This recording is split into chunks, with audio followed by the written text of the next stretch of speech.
नमस्कार मित्रों, history research point पर आप सभी का स्वागत करता हूं। आज की वीडियो में हम लोग यह चर्चा करेंगे कि उत्तर प्रदेश उच्चतर शिक्षा सेवा आयोग असिस्टेंट प्रोफेसर 51 की जो वैकेंसी निकली हुई थी, लगभग 1017 पदों पर यह वैकेंसी निकली हुई थी और लगभग 2 वर्ष से ज़्यादा का समय हो गया।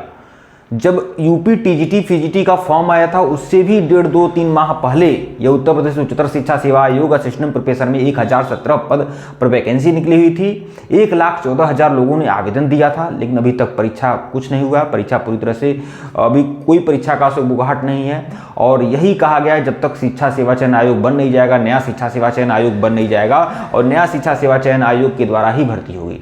उत्तर प्रदेश का जो शिक्षा सेवा चयन आयोग है अब अपने काम पर अब बहुत जल्द वह बन जाएगा पूरी तरह से, क्योंकि 23 दिसंबर के पेपर पर 23 दिसंबर का जो समाचार पत्र था उसमें यह बातें थी कि एक अध्यक्ष, मतलब नया जो शिक्षा सेवा चयन आयोग है उत्तर प्रदेश का, उसमें एक अध्यक्ष और 12 सदस्य होंगे। तो एक अध्यक्ष और 12 सदस्यों के लिए 23 दिसंबर को आवेदन निकाल दिए गए हैं और उसमें कहा गया है कि 25 दिसंबर तक, 25 जनवरी तक नहीं 25 दिनों तक, मतलब 23 दिसंबर के समाचार पत्र में यह था कि एक अध्यक्ष और 12 सदस्य शिक्षा सेवा चयन आयोग को चाहिए और आवेदन आमंत्रित है। डाक के द्वारा आप लोग आवेदन दे सकते हैं, मतलब जो भी लोग एलिजिबल होंगे, बड़े बड़े अधिकारी, वह लोग आवेदन देंगे। एक अध्यक्ष रहेगा, 12 सदस्य रहेंगे, ठीक है, और 25 दिन के भीतर आवेदन देना है। तो 25 दिन के भीतर मतलब वही मान के चलिए 17 जनवरी आपका डेडलाइन है। 17 से 20 जनवरी के बीच में आप मतलब 25 दिन तक, वही 17 से 20 जनवरी लगभग रहेगा। तो ठीक है, तो मतलब तब तक जो उत्तर प्रदेश का जो शिक्षा सेवा चयन आयोग है उसके अध्यक्ष व 12 सदस्यों के लिए आवेदन लिया जा सकता है। मतलब कि आवेदन की प्रक्रिया पूरी तरह से, मतलब अध्यक्ष और सदस्यों की नियुक्ति आपका हो सकता है जनवरी लास्ट तक, मतलब 31 जनवरी तक अध्यक्ष व सदस्यों की नियुक्ति हो सकती है। मतलब कि अगले 20 जनवरी के बाद अगले 10 दिन तक, या फिर अगर अगले 10 दिन तक न हो पाए तो यह मान सकते हैं कि फरवरी प्रथम सप्ताह में उत्तर प्रदेश के शिक्षा सेवा चयन आयोग के अध्यक्ष व सदस्यों की नियुक्ति हो जाएगी।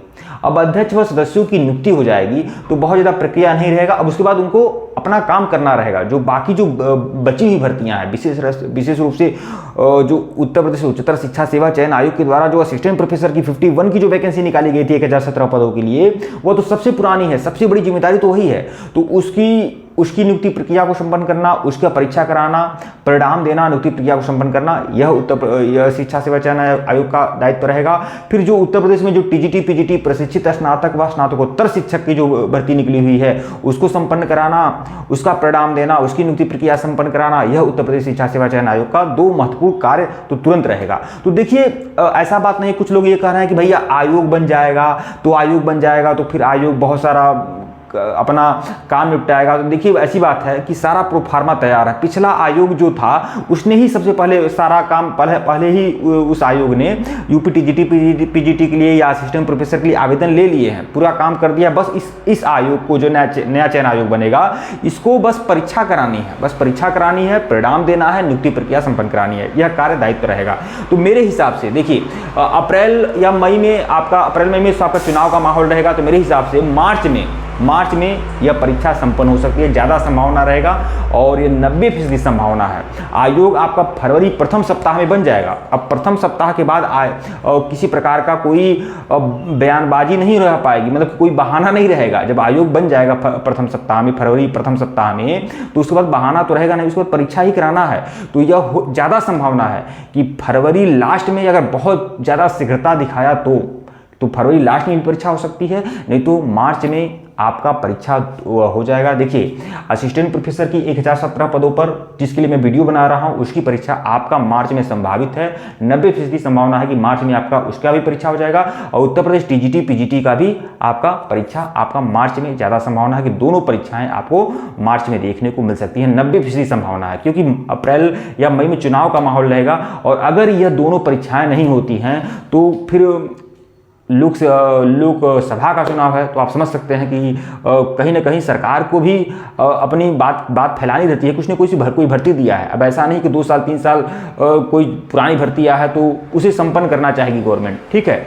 तो मार्च में ज़्यादा संभावना है कि 90% संभावना है कि मार्च में आपका परीक्षा हो सकता है। हाँ, परिणाम आ जाएगा कि नहीं आएगा, तो अगर गवर्नमेंट चाहेगी तो परिणाम भी दे देगी, या तो फिर परिणाम हो सकता है कि चुनाव होने के बाद आवे, लेकिन परिणाम भी देना चाहेगी तो दे देगी, अगर बहुत शीघ्रता से काम हुआ तो। कोई बहुत ज़्यादा पद नहीं है, ठीक है। परीक्षा हो जाएगी, मेरिट लिस्ट बन जाएगी, तो अभ्यर्थियों की संख्या भी बहुत ज़्यादा नहीं है कि उसकी काउंसलिंग ना हो पावे जल्दी और परिणाम ना हो पावे, ठीक है मित्रों, वीडियो को लाइक और चैनल को सब्सक्राइब करेगा। हाँ, एक लोग कह रहे हैं कि नया शिक्षा सेवा चयन आयोग बनेगा, तो शिक्षा सेवा चयन आयोग में बहुत सारी चीज़ें नया ऐड कर दिया गया है, टीजीटी के लिए, पीजीटी के लिए, असिस्टेंट प्रोफेसर के लिए।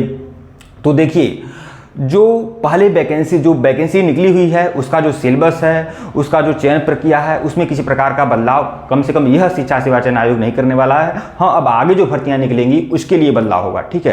तो अभी आप लोग मत परेशान होइए कि इस तरह से कोई बदलाव होगा। हाँ, कुछ लोग ये बोल रहे हैं कि रीओपन होगा। भैया, रीओपन नहीं होने वाला है। फिर से 1000 पद आपके असिस्टेंट प्रोफेसर के निकलेंगे। 1000 वह गैप किया गया है, वह 1000 पद फिर से 52 में निकलेगा, 1000 प्लस पद 52 में निकलेगा असिस्टेंट प्रोफेसर में। लेकिन इसे रीओपन की मांग करना मेरे हिसाब से अभी मुझे नहीं लग रहा है कि अभी आयोग के पास दायित्व रहेगा परीक्षा कराने का, परिणाम देने का, नियुक्ति प्रक्रिया संपन्न करने का। अब वो फिर से नया उसमें रीओपन करेगा, फिर से आवेदन लेगा, तो यह कार्य इतना मुझे नहीं लग रहा है कि यह कार्य अभी आयोग में होगा, ठीक है मित्रों, वीडियो को लाइक और चैनल को सब्सक्राइब करिएगा। धन्यवाद आप लोग को।